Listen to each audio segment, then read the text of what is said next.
There are silences that echo louder than any scream. Silences that stretch across continents. Silences that erase not just voices, but entire languages, faiths, and futures. In our world, the Black Death killed 1 in 3 Europeans between 1347 and 1353. 30%, 50 million souls. It was the greatest catastrophe in recorded Western history, a pandemic so devastating that it took 2 centuries for populations to recover, that it shattered feudalism, that it gave birth to the Renaissance through the redistribution of wealth and the questioning of divine order. But what if the plague had been worse? What if the bacterium Yersinia pestis had been slightly more virulent, or the fleas slightly more efficient, or the trade winds slightly more favorable to its spread? What if instead of 1 in 3, it had been 9 in 10? What if Europe had been emptied? This is not a story about survival. This is a story about what dies when almost everyone dies. About what happens when civilization doesn't bend, but breaks completely. About a world where the 14th century doesn't end in rebirth, but in a silence so profound that it takes 500 years to fill. This is the story of the silence. Historical context: the plague that was. To understand what could have been, we must first understand what was. In October of 1347, 12 Genoese trading ships docked at the Sicilian port of Messina. They carried spices, silk, and something else, something invisible, ancient, and merciless. Within days, the sailors began to die. Black swellings appeared in their groins and armpits. Fever consumed them. Blood vessels burst beneath their skin, turning their bodies dark as coal. Most were dead within a week. The ships were expelled from Messina, but it was already too late. The plague had come to Europe. By 1353, it had killed approximately 30% of the continent's population. In some regions, Florence, Siena, parts of England, the death toll reached 50%. Entire villages were abandoned. Fields returned to wilderness. The labor shortage that followed gave surviving peasants unprecedented bargaining power, hastening the end of serfdom. The church's authority was questioned as prayers went unanswered. Art turned macabre, obsessed with death and decay. The late medieval world emerged traumatized but fundamentally intact, its institutions bent but not shattered. In our timeline, Europe recovered. Population levels returned to pre-plague numbers by the early 16th century. The Renaissance flowered. The age of exploration began. The traumatized continent ultimately channeled its energy outward, reshaping the entire world. But in our timeline, enough people survived to remember how civilization worked, enough priests to maintain liturgy, enough craftsmen to pass on their skills, enough farmers to keep memory of crop rotation alive, enough magistrates to preserve law, enough parents to raise children who could read. 30% dead is a catastrophe. 90% dead is an extinction event. Point of Divergence, October 1347. The divergence is microscopic. A mutation in the Yersinia pestis bacterium, a single nucleotide change in the gene sequence controlling virulence factors. In our world, the pneumonic form of plague killed about 95% of those infected, but was relatively rare. The bubonic form killed 50 to 60% and was far more common. In this timeline, the mutation makes the pneumonic form both more contagious and more prevalent. It spreads through respiratory droplets with terrifying efficiency. The incubation period lengthens slightly, just enough that infected people travel farther before showing symptoms.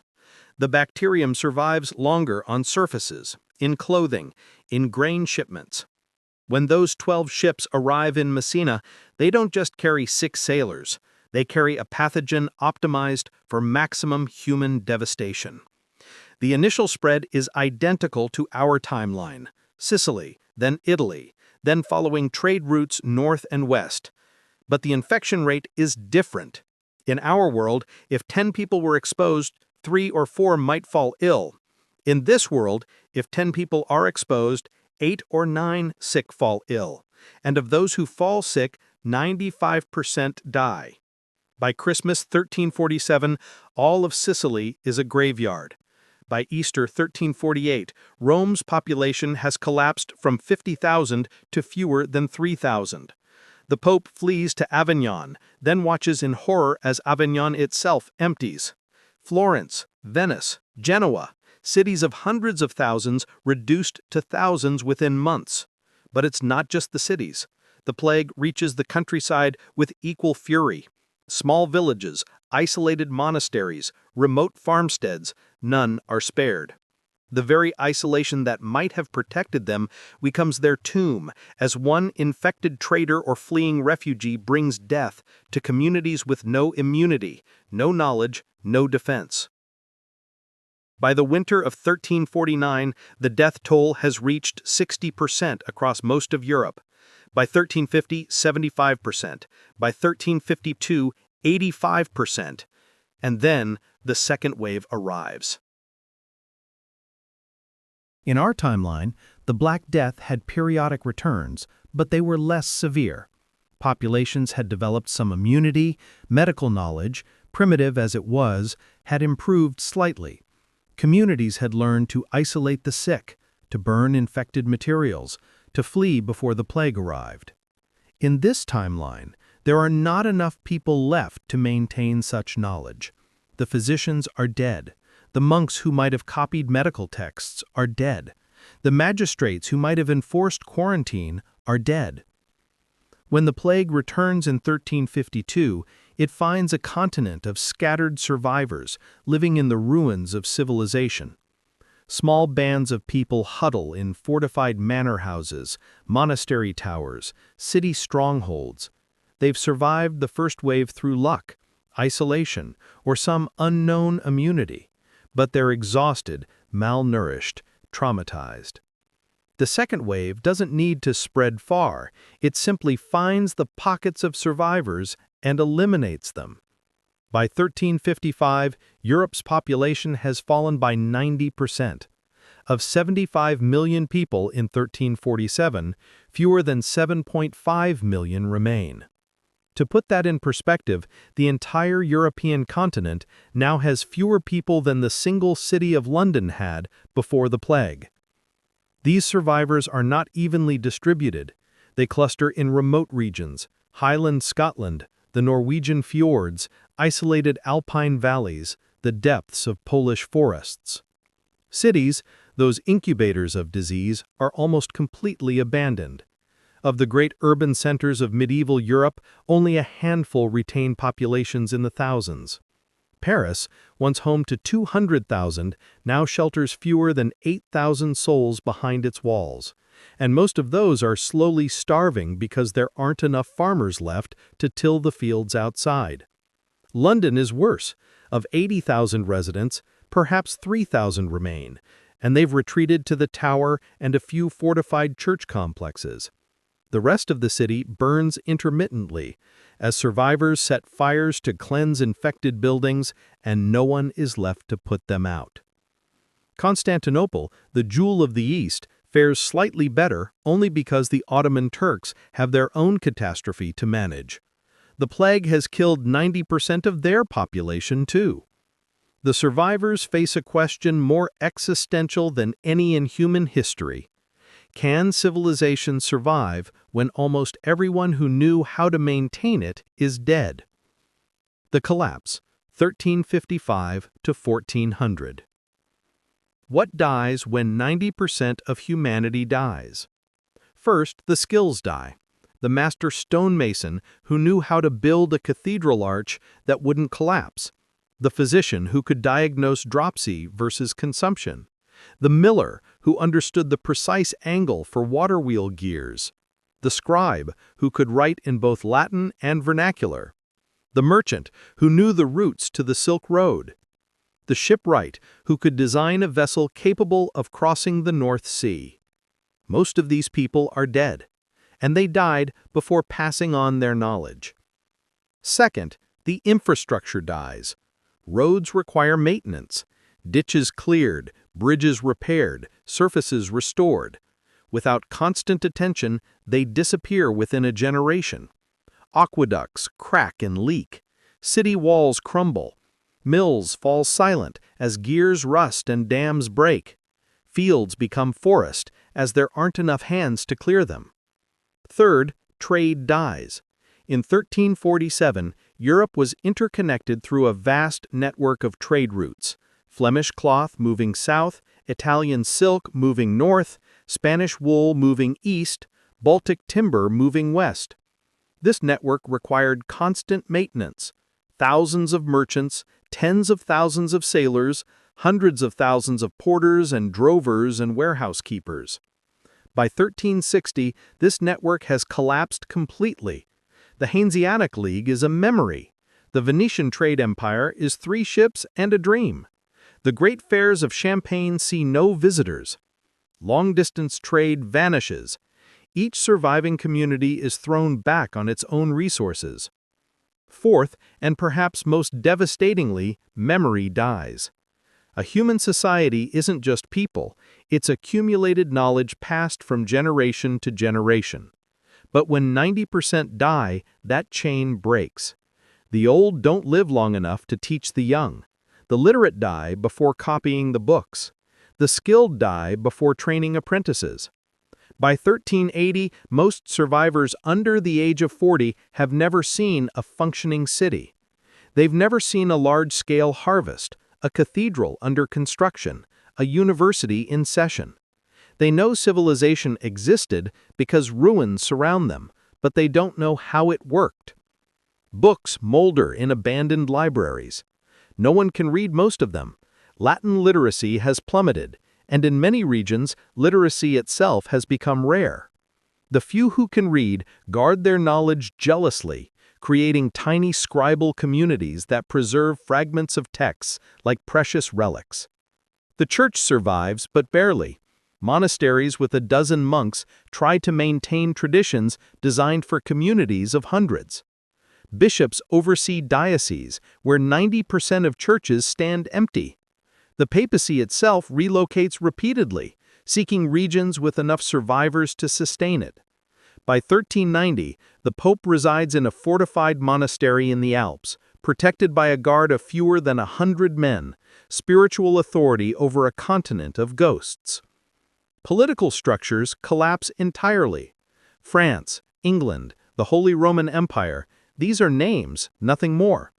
Local strongmen control small territories, enforcing their will through violence because no other authority exists. The concept of the nation-state, already weak in the 14th century, dies completely.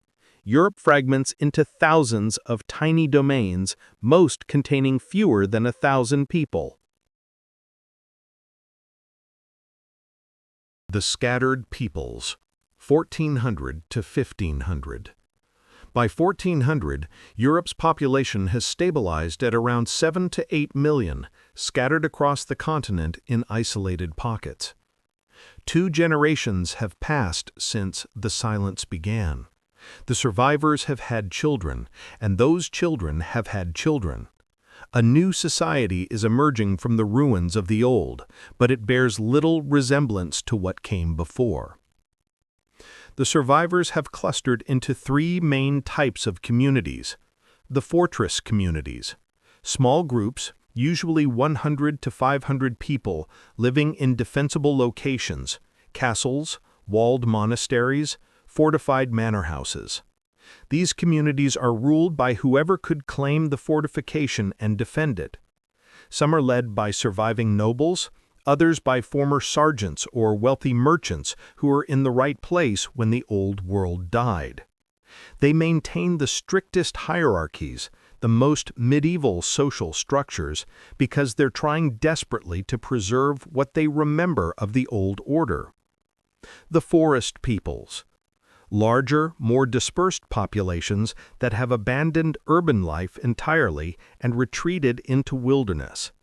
In the Black Forest of Germany, the the forests of Poland, the highlands of Scotland, groups of survivors have adopted semi-nomadic lifestyles, moving seasonally, hunting, foraging, practicing primitive agriculture. They've lost most written knowledge, but have developed profound understanding of the natural world. Their oral traditions preserve fragmentary memories of the old world, but are increasingly disconnected from each other. With no universities, no scriptoria, no book trade, intellectual life has contracted to tiny points of light in an ocean of darkness. The Lost Renaissance, 1500 to 1600. In our timeline, the 15th and 16th centuries saw the Renaissance, a flowering of art, science, philosophy, and exploration. The traumatized post-plague society channeled its energy into unprecedented creativity. The printing press democratized knowledge. Artists like Leonardo and Michelangelo created works of breathtaking beauty. Explorers like Columbus and Magellan mapped the globe. Scientists like Copernicus and Galileo revolutionized our understanding of the cosmos. In this timeline, none of that happens. The Renaissance required certain preconditions: wealthy patrons, urban centers where artists and thinkers could gather, universities where knowledge could be debated and refined, a critical mass of literate people to create demand for books, and trade networks to spread new ideas. Europe in 1500, in this timeline, has none of these things. The population has grown slightly, perhaps 10 to 12 million now, but it remains scattered and isolated. Most communities are focused entirely on immediate survival. There's little surplus wealth to patronize artists. There are no large urban centers where intellectual communities might form. The few remaining universities, Oxford, Bologna, Paris, are shadows of their former selves, each with fewer than 50 students and a handful of aged masters. The printing press is invented independently by a craftsman in one of the harbor clans around 1480, but its impact is minimal. There aren't enough literate people to create demand for printed books. The technology is used primarily to print religious texts for the scattered monasteries, and even this limited use faces opposition from scribes who see it as threatening their precious monopoly on knowledge.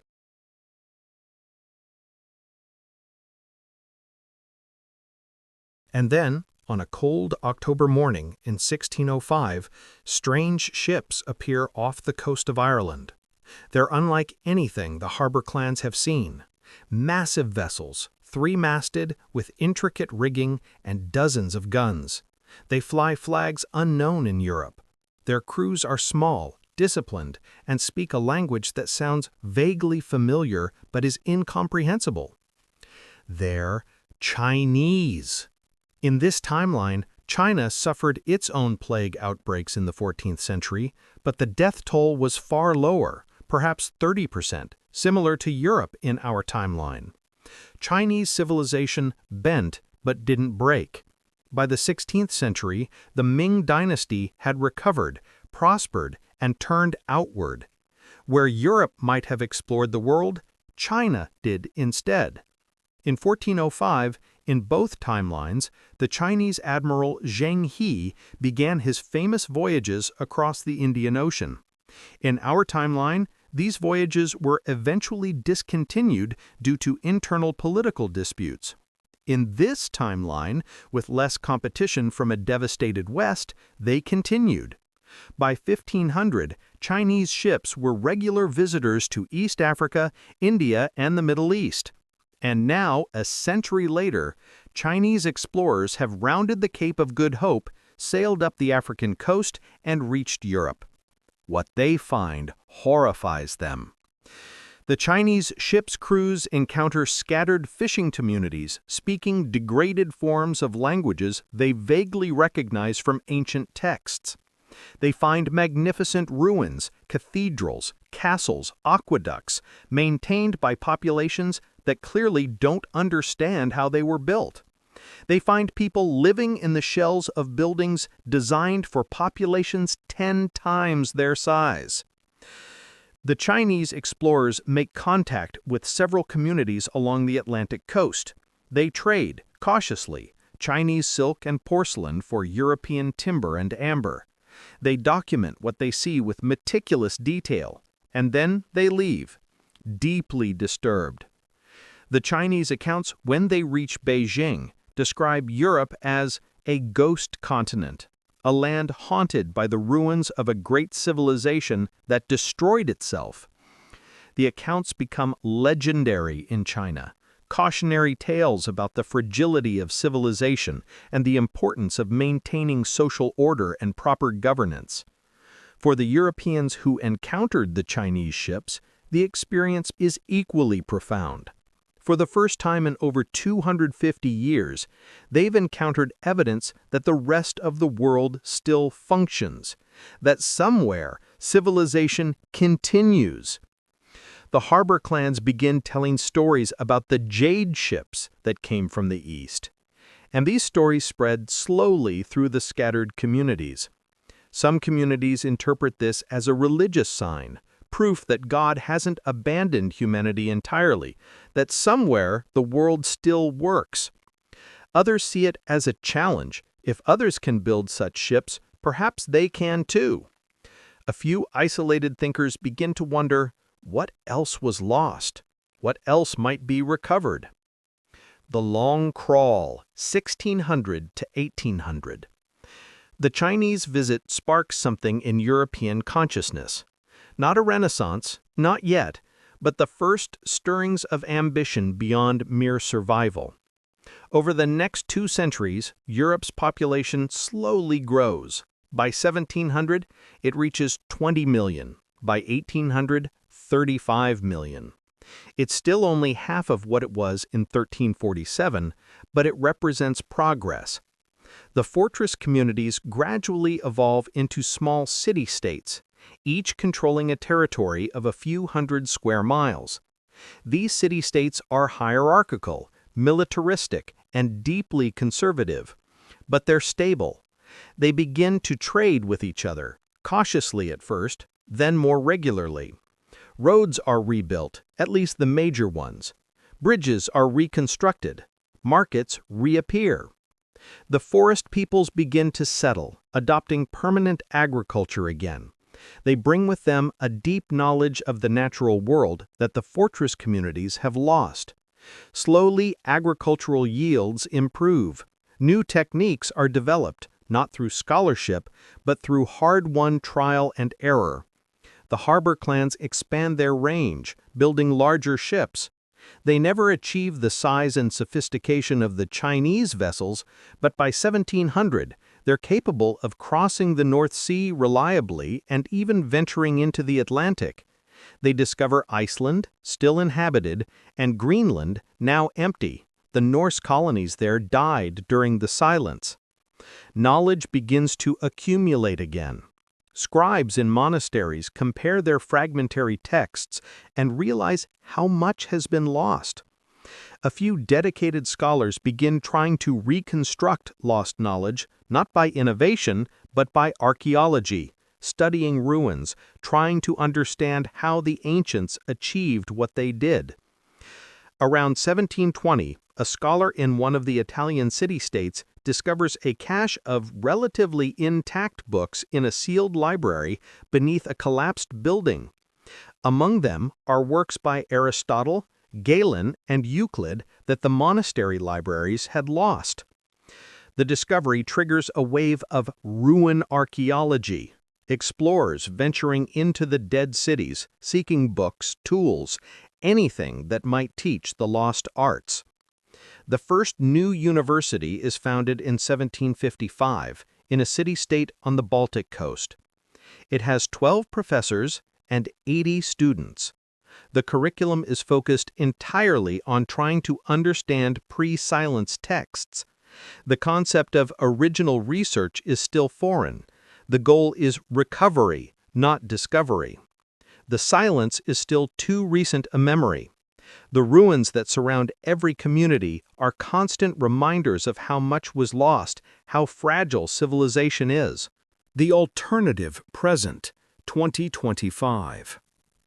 By 2025, in this timeline, Europe's population has reached approximately 80 million, roughly matching what it was in 1347, nearly 700 years later.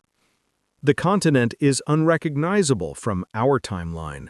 There is no European Union, no NATO, no Industrial Revolution's legacy. The landscape is radically different. Vast forests where our timeline has cities, small settlements where our timeline has metropolises. The political map bears no resemblance to ours. There are no nation-states as we understand them. Instead, Europe is divided into hundreds of city-states, leagues, and federations, none larger than a few million people. The concepts of nationalism and the nation-state never developed. Loyalty is to city, to region, but not to abstract political entities. Technology is roughly equivalent to our 15th century. The printing press exists and is widespread. Gunpowder weapons are known, though rare. Ships are capable of crossing the Atlantic, and in fact, European explorers discovered the Americas around 1880, only to find thriving civilizations there that are technologically equal or superior, having developed without European interference. The Native American civilizations, the Aztecs, Incas, and others, weren't conquered and destroyed. They developed independently, and by 2025, they're major powers. The Aztec Empire controls most of Central America and trades regularly with Chinese merchants who have maintained their presence in the Pacific. The Inca have expanded along the Andes and developed impressive engineering and administrative capabilities. China remains the world's dominant civilization, having industrialized around 1700 and colonized Australia, New Zealand, and parts of Southeast Asia. Chinese scientists discovered the germ theory of disease, developed vaccination, and created early steam engines. The Industrial Revolution happened. It just happened in Beijing, not Birmingham. The Islamic world, which suffered its own catastrophic plague deaths but not as severe as Europe's, recovered more quickly. By 2025, the caliphates control North Africa, the Middle East, and parts of Eastern Europe. Islamic scholars preserved much of the ancient Greek and Roman knowledge that was lost in Europe, and Islamic cities are centers of learning and trade. Europe in this timeline is a backwater, a curiosity, a cautionary tale. It's a continent of small states that produce fine crafts and timber, but lacks the population, infrastructure, or ambition to compete with the great powers.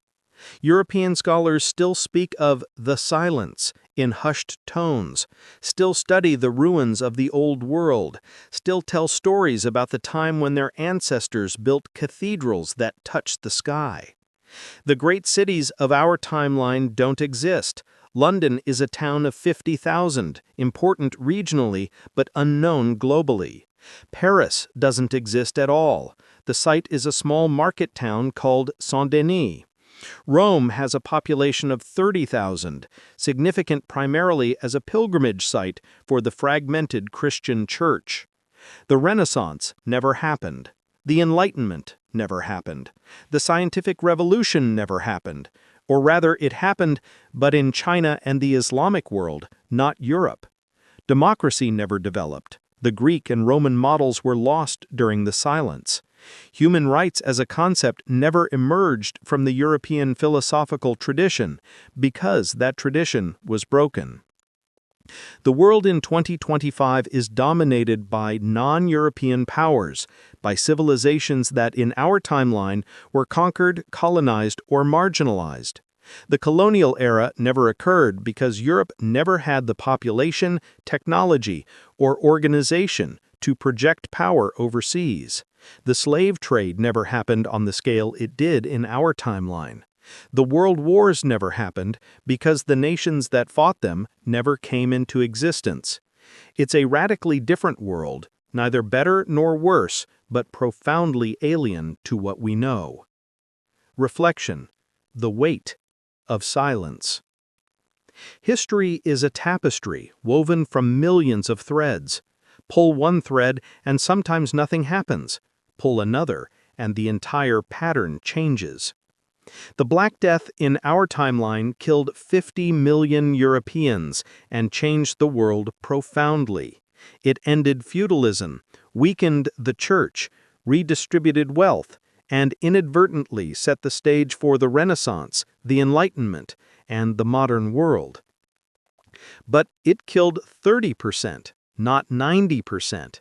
That difference, 60 percentage points, meant the difference between crisis and extinction, between transformation and obliteration. When 90% die, civilization doesn't transform. It ends. The accumulated knowledge of centuries dies with the master craftsmen, the scholars, the parents who might have taught their children to read. The networks of trade and communication that bind societies together fray and snap. The ambition to build, to create, to improve dies under the weight of simple survival. We live in a world built on the assumption that progress is natural, that each generation will know more and accomplish more than the last. But the silence in this alternate timeline taught a different lesson, that civilization is fragile, that knowledge can be lost, that humanity can slide backward as easily as forward. The Europeans in this timeline live surrounded by ghosts. Every ruin is a reminder of what their ancestors could do and what they themselves cannot. Every fragment of ancient text is proof of lost wisdom. Every crumbling cathedral is evidence of a world that knew secrets they've forgotten. Perhaps there's mercy in that. Perhaps it's better to know what was lost than to never know it existed at all. Perhaps the memory of greatness, even if painful, is better than complete forgetting. Or perhaps not. Perhaps the survivors of the silence would have been happier to forget, to build a new world without the shadow of the old one hanging over them, without the constant comparison, the constant sense of inadequacy. We'll never know. In our timeline, enough people survived to remember, to teach, to rebuild, to eventually exceed what came before. But in that other timeline, the timeline of the silence, they're still trying to remember, still trying to understand what the ancients knew, still trying to fill the silence with something, anything, that approaches the music that was lost. And perhaps 700 years after the plague ships arrived in Messina, they're finally beginning to succeed. Perhaps the scholars studying ancient texts in small universities are starting to not just recover knowledge, but create new knowledge. Perhaps the craftsmen are beginning to not just copy the ancients, but improve upon them. Perhaps the silence is finally ending. But 700 years is a long time to wait. 700 years of darkness, of forgetting, of living in the ruins of a better world. We think of the Black Death as one of history's greatest catastrophes, and it was, in our timeline. But it could have been so much worse. The silence could have lasted forever.